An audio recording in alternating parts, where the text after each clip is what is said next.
To all BSc second year student, today's topic is the respiratory organ.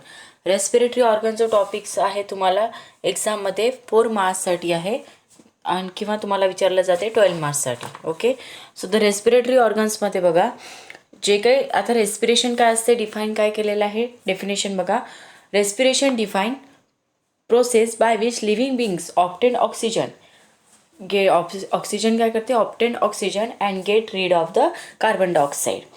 During the respiration O2 is use for the oxidation of food, release the energy and CO2 is also form. बघा आता respiration काय म्हटलेलं आहे त्या प्रोसेसला की living बिंग्स काय करतात, ऑब्टेन करतात ऑक्सिजन अँड गेट रीड करतात ऑफ द CO2. आता रेस्पिरेशन म्हणजे काय असते, रेस्पिरेशनमध्ये O2 जो असतो तो यूज केला जाते कशासाठी, ऑक्सिडेशन करण्यासाठी of the food, release energy, आणि CO2 काय केलं जाते, इज ऑल्सो फॉर्म करतात. ऑर्गन जे असते हेल्प कशासाठी करते, intake of O2 and removal of CO2. हे ते जनरल आहे, तुम्हाला माहिती आहे की जे काही ऑर्गन्स असतात ते काय कशासाठी हेल्प करत असतात, इनटेक करणे O2चं अँड देन रिमूव्ह करणे CO2चं. यालाच म्हटलं जाते respiratory organs. Okay, then respiration जे असते लार्वा स्टेज काय असते, लार्वा स्टेजमध्ये it means by external gills and adult frog जे असतात. आता रेस्पिरेशन जे असते लार्वा स्टेजमध्ये जे होते मीन्स एक्सटर्नल गिल्सने होते लार्वा स्टेजमध्ये रेस्पिरेशन, आणि अडल्ट फ्रॉग जर असेल तर रेस्पिरेशन होते थ्रू द स्किननी. Okay, then it means of the lining of buccal pharyngeal cavity and the lungs. म्हणजे रेस्पिरेशन जर लार्वा स्टेजमध्ये होत असेल तर ते कशाने होते, एक्सटर्नल गिल्सनी. अडल्ट फ्रॉग जे असेल त्याच्यामध्ये होते through the skin, means the bucopharyngeal cavity and then also the lining and also the lungs. Okay, through the skin ने होते किंवा bucopharyngeal cavity ने and then through the skin. Okay, then through the lungs also. Then next is the cutaneous respiration. आता रेस्पिरेशनचे different types आहे.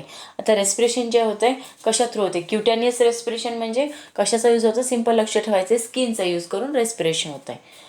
The first is the cutaneous respiration.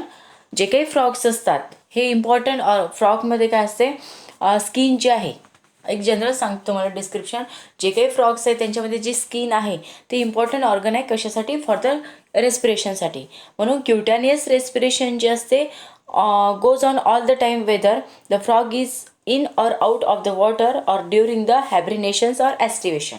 म्हणजे जे काही frogs असतात तर फ्रॉगमध्ये काय होते, जे काही रेस्पिरेशन होते by using of the skin, cutaneous respiration. तर त्याच्यामध्ये काय असते, इनटेक करणे किंवा आउट करणे, म्हणजे इनटेक ऑफ वॉटर आणि जे काही आउटमध्ये केल्या जाते तर जी काही प्रोसेस राहते हायब्रिनेशन्स अँड ॲस्टिवेशन. आपण लास्ट लेक्चरमध्ये बघितलेलं आहे, इनटेक ऑफ वॉटर और आउट ऑफ वॉटर जे राहते त्यालाच म्हटलं जाते हायब्रिनेशन्स अँड ॲस्टिवेशन्स. आता हे जे स्क्रीन असते ती कशी राहते, फ्रॉगची thin rich mucus gland and then supplied काय करते, blood capillaries and remain moist of the mucus, secret करते ऑफ द म्युकस ग्लँड.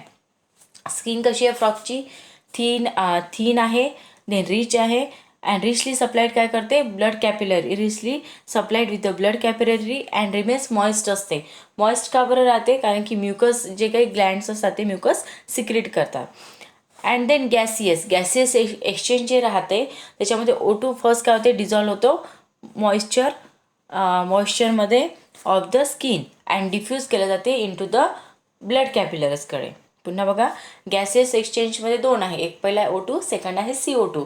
O2मध्ये काय होते, फर्स्ट डिझॉल्व होतो तो moisture of the skin and then diffuse होते इंटू द ब्लड कॅपिलरीजमध्ये. अँड देन CO2 जो असतो तो पास आउट कुठे होतो, from the blood in the surrounding medium by diffusion.